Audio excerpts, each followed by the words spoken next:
Fala pessoal, agora vamos falar um pouquinho sobre política fiscal, de uma forma também bem objetiva, tá? Então quando a gente fala de política fiscal, a gente está falando de todas as decisões do governo que estão relacionadas com a arrecadação de impostos, né, taxas, contribuições, e para onde vai esse dinheiro, né, o destino de todos esses recursos, tá? Então, no caso da política fiscal, é muito comum também a gente escutar dois termos no jornal, na TV, no dia a dia, tá? O primeiro deles é o superávit ou déficit primário e o segundo é o superávit ou déficit nominal. Tá? Então a gente montou esse slide aqui para ficar muito claro para vocês a diferença entre esses dois conceitos, né? O conceito de superávit e déficit a gente já falou aqui, né? Mas falamos aqui de agentes superavitários e agentes deficitários, né? Agora, superávit e déficit, né, é mais fácil, né? Quando é superávit é algo positivo e déficit é algo negativo, né? Algo que tem o sinal de menos, né? E superávit tem o sinal de mais, tá bom? Então, bem fácil esses dois conceitos, bem fácil de entender.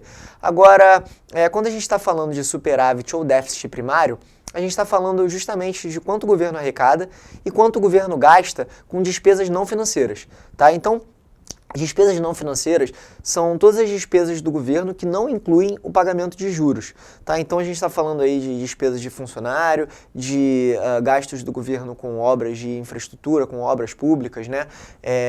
Enfim, com gastos com educação, com saúde. Todos esses gastos eles entram nessa primeira etapa, que é o pagamento de despesas não financeiras. Tá? E a partir daí, o governo arrecada os impostos, né? Ele paga todos esses gastos, todas essas obrigações e gera um superávit se as receitas forem maiores do que as despesas e gera um déficit se as despesas forem maiores do que as receitas, tá bom?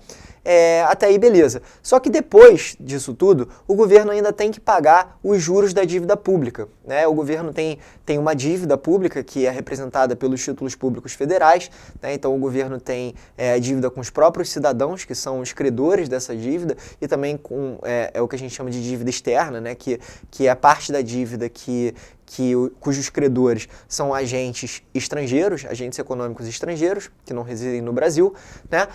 Então o governo, ele vai, depois disso tudo, depois de ter um superávit ou déficit nominal, ele ainda tem que pagar os juros da dívida pública. E depois de pagar esses juros, aí sim, a gente está falando do superávit ou do déficit nominal. Então se o governo arrecada os impostos, paga as despesas não financeiras e depois ainda paga os juros da dívida pública e ainda sobra dinheiro, a gente está falando de um superávit nominal.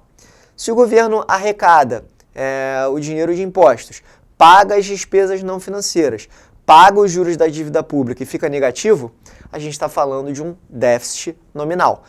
Outra coisa que é importantíssima, né? Vocês devem estar pensando agora que, então por que o governo ele não tenta ser superavitário sempre? Repara o seguinte, nem sempre superávites constantes no longo prazo são positivos para o governo, né? Muitas vezes um déficit ele é necessário para o governo investir, né? Lembrando lá atrás do conceito de PIB, que gastos do governo são um componente do PIB, né? Então, quando o governo investe e gasta mais, em geral também isso pode trazer retornos para a população, né? Não necessariamente quando o governo gasta mal, né? Quando a gente vê aí episódios de corrupção, enfim, nem vale a pena entrar muito nesse mérito, mas a questão é o seguinte, nem sempre superávites são a melhor coisa do mundo, principalmente se forem superávites consecutivos e de médio e longo prazo. É comum que governos bem-sucedidos intercalem entre déficits e superávites, tá? Justamente para conseguir trabalhar com políticas monetárias mais expansionistas e mais contracionistas, beleza? Então, fica a dica, nem sempre só superávites são positivos, assim como nem sempre só déficits são negativos.